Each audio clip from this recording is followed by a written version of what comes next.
Kwa mwaka huu tuna msisitizo mkubwa kwenye fursa ya vituo vya mafuta vijijini, lakini pia tuna msisitizo mkubwa kwenye matumizi ya nishati safi kama ajenda ya kitaifa. Karibu sana. Lakini pia tunatoa huduma za kusikiliza malalamiko kwa wateja ambao wanahudumiwa na mamlaka ambazo tunazisimamia. Na leo katika banda hili tunatoa huduma za moja kwa moja kwa wateja ambao wanafika mahali hapa, na pia tunawahimiza wananchi matumizi ya mafundi wa umeme ambao wana leseni. Kwa upande huo tunatoa pia huduma ya kuwasajili mafundi moja kwa moja kutokea viwanja hivi vya Nane Nane. Sana EWURA kwa kazi nzuri ambayo umeendelea kufanya kwa ajili ya kuwahudumia wananchi, lakini kuchangia pia katika maendeleo ya taifa letu.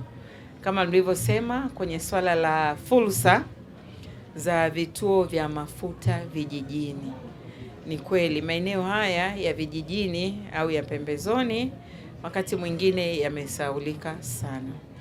Kwa hiyo huu mkakati na hii nafasi ambayo ipo ya fursa, tunaomba elimu kubwa itolewe ili wananchi hawa wa Tanzania wetu walioko maeneo ya vijijini waweze kujua access katika uwazi, jinsi gani wata access fursa hizi, eligibility. Najua kupitia taasisi za fedha kama mabenki wanaweza wakapata mikopo na kuanzisha, kwa sababu najua mtaji kidogo unapaswa kuwa mkubwa kiasi.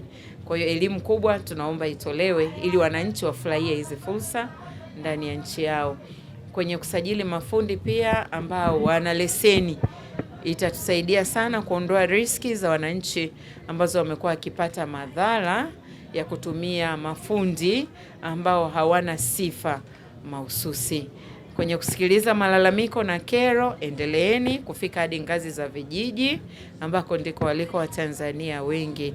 Lakini pia kwenye huduma za wananchi kwa ujumla, muendelee, mnafanya kazi nzuri na tunawapongeza sana. Asanteni.